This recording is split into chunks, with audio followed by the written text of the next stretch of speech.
అందరికీ నమస్తే. నేను మీ స్వర్ణ. Welcome back to making with Swarna. Egg biryani కుక్కర్లో ఇలా సింపుల్గా చేసుకుంటే టేస్ట్ మాత్రం చాలా బాగుంటుందండి. కొంచెం స్పైసీగా తినే వాళ్ళకైతే అద్దిరిపోతుంది బిర్యానీ. ఈ బిర్యానీ కొంచెం స్పైసీగా ఉంటుంది కాబట్టి కర్రీతో పని లేదండి, రైతాతో అయినా కానీ చాలా బాగుంటుంది. మరి లేట్ చేయకుండా ఎలా చేసుకోవాలో చూసేద్దామా. ముందు బియ్యం నానపెట్టుకోవాలండి. బాస్మతి రైస్తో చేస్తేనే బాగుంటుంది. నేను 1/2 kg రైస్ తోటి మీకు చేసి చూపిస్తున్నానండి. రైస్ అనేది మంచి క్వాలిటీ ఉన్న రైస్ తీసుకోండి. అప్పుడే బిర్యానీ మనకి పొడి పొడిలాడుతూ చాలా బాగొస్తుంది. ఈ రైస్ ఇప్పుడు 2 సార్లు కడగాలండి. కడిగిన తర్వాత నీళ్లు పోసుకుని ఒక 1/2 అవర్ నానపెట్టుకోవాలి. మీకు టైం ఉంటే 1 అవర్ అయినా కానీ నానపెట్టుకోవచ్చండి. బియ్యం ఇలా నానపెట్టేసుకుని పక్కన పెట్టేసుకోవాలి. నెక్స్ట్ స్టవ్ మీద కుక్కర్ పెట్టుకోవాలండి. కుక్కర్లో 6-7 స్పూన్లు ఆయిల్ పోసుకోవాలి. ఆయిల్ హీట్ అయిన తర్వాత పొడవుగా కట్ చేసుకున్న 2 ఉల్లిపాయలు వేసుకుని ఉల్లిపాయలు కలర్ మారేంత వరకు వేయించుకోవాలి. చూడండి, ఈ విధంగా గోల్డెన్ బ్రౌన్ కలర్ వచ్చేంత వరకు కూడా ఉల్లిపాయలని వేయించుకుని తీసి పక్కన పెట్టేసుకోవాలి. నెక్స్ట్ ఇదే ఆయిల్లో బాయిల్ చేసుకున్న ఎగ్స్ వేసుకోవాలండి. ఎగ్స్ వేసేటప్పుడు కొంచెం ఘాటు పెట్టి వేసుకోండి. అప్పుడు లోపల వరకు మనకి మసాలాలన్నీ కూడా వెళ్తాయి అన్నమాట. ఇప్పుడు కొంచెం సాల్ట్ అలాగే కొంచెం కారం వేసుకుని ఎగ్స్ని కలర్ మారేంత వరకు వేయించుకోవాలండి. నేను 1/2 kg రైస్కి 6 ఎగ్స్ వేస్తున్నానండి. ఎగ్స్ అనేది ఎక్కువ వేసుకోవచ్చు, తక్కువ వేసుకోవచ్చు అండి. చూడండి, ఈ విధంగా ఎర్రంగా వేయించుకుని తీసి పక్కన పెట్టేసుకోవాలి. ఇప్పుడు ఇదే ఆయిల్లో కొంచెం సాహీ జీరా వేసుకోవాలండి. తర్వాత 2 బిర్యానీ ఆకులు, కొద్దిగా జాపత్రి, 2 ఇంచులు మసాలా చెక్క, 2 అనాస పూలు, 4 యాలకులు, 3 లవంగాలు వేసుకోవాలండి. స్పైసెస్ అనేది ఇంతవరకు వేసుకుంటే సరిపోతుందండి.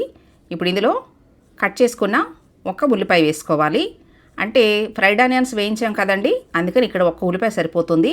ఎక్కువ ఆనియన్స్ వేసారనుకోండి స్వీట్ వచ్చేస్తుంది రైస్ అనేది. ఇప్పుడు 4 పచ్చిమిర్చి ఇలా కట్ చేసుకుని వేసుకోవాలి. ఇవన్నీ వేగిన తర్వాత 1 స్పూన్ అల్లం వెల్లుల్లి పేస్ట్ వేసుకుని పచ్చివాసన పోయేంత వరకు వేయించుకోవాలండి. ఇలా వేయించుకున్న తర్వాత ఇప్పుడు సన్నగా కట్ చేసుకున్న 3 టమాటాలు వేసుకోవాలి. వీలైనంత సన్నగా కట్ చేసుకుని వేసుకోండి, త్వరగా మగ్గిపోతాయి.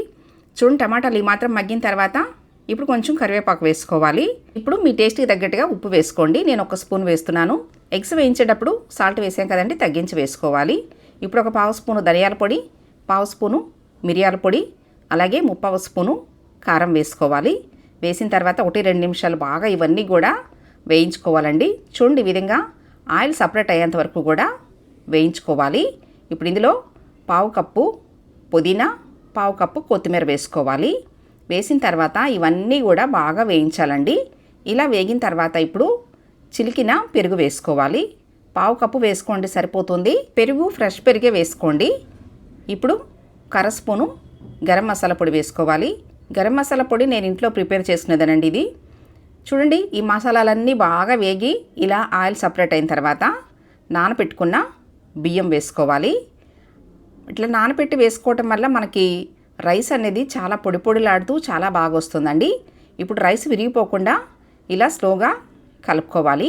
కలిపిన తర్వాత 1కి 1.5 వేడి నీళ్ళు పోసుకోవాలండి. ఈ స్పైసీ ఎగ్ బిర్యానీలోకి కర్రీ కూడా అవసరం లేదండి. బ్యాచిలర్స్ కూడా సింపుల్గా చేసేసుకోవచ్చు. చక్కగా రైతాతోటి చాలా బాగుంటుందండి. ఇప్పుడు 1 చెక్క నిమ్మరసం పిండుకోవాలి. పిండిన తర్వాత ఒకసారి మళ్ళీ కలపాలండి, అన్నీ కలిసేలాగా. స్లోగా కలుపుకోండి, ఎందుకంటే వేడి నీళ్ళు పోసాం కదా, స్లోగా కలుపుకోవాలి.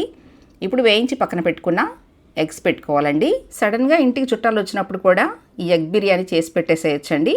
టేస్టీ అండ్ సింపుల్గా చాలా బాగుంటుంది. ఇప్పుడు కొంచెం కొత్తిమీర అలాగే కొంచెం పుదీనా వేసుకోవాలి. తర్వాత వేయించుకున్న ఫ్రైడ్ ఆనియన్స్ వేసుకోవాలండి. ఇప్పుడు లాస్ట్లో 1 స్పూను నెయ్యి వేసుకోండి. వేసుకుంటే బాగుంటుందండి. ఇప్పుడు కుక్కర్కి మూత పెట్టుకుని విజిల్ పెట్టి స్టవ్ మీడియంలో పెట్టుకుని 2 విజిల్స్ వస్తే సరిపోతుందండి. చూడండి, మీకు 2 విజిల్స్ వచ్చిన తర్వాత ప్రెషర్ పోయిన తర్వాత ఒక 1/2 గంట సేపు మూత తీయకుండా ఉండాలండి. 1/2 గంట తర్వాత మీకు చూపిస్తున్నాను. చూడండి, గుమగుమలాడిపోతూ మన ఎగ్ బిర్యానీ ఎంత పర్ఫెక్ట్గా రెడీ అయిందో. చాలా సింపుల్గా చేసుకోవచ్చండి. స్పైసీగా చాలా బాగుంటుంది. నేను చూపించిన విధంగా మీరు కూడా తప్పకుండా ట్రై చేసి మీకు ఎలా వచ్చిందో మీ ఫీడ్బ్యాక్ నాకు ఇవ్వండి. నేను చేసి చూపించిన స్పైసీ ఎగ్ బిర్యానీ మీకు నచ్చినట్లయితే ఈ వీడియోని తప్పకుండా లైక్ చేయండి. మీ ఫ్రెండ్స్ అండ్ ఫ్యామిలీ మెంబర్స్కి షేర్ చేయండి. ఫస్ట్ టైం నా ఛానల్ చూస్తున్న వాళ్ళు తప్పకుండా సబ్స్క్రైబ్ చేసుకోండి. మరెన్నో టేస్టీ వెరైటీ హెల్దీ రెసిపీస్ మీకు చేసి చూపిస్తానండి. ఈ బిర్యానీలోకి చిల్లుడు రైతా వేసుకుని తింటే భలే ఉంటుందండి.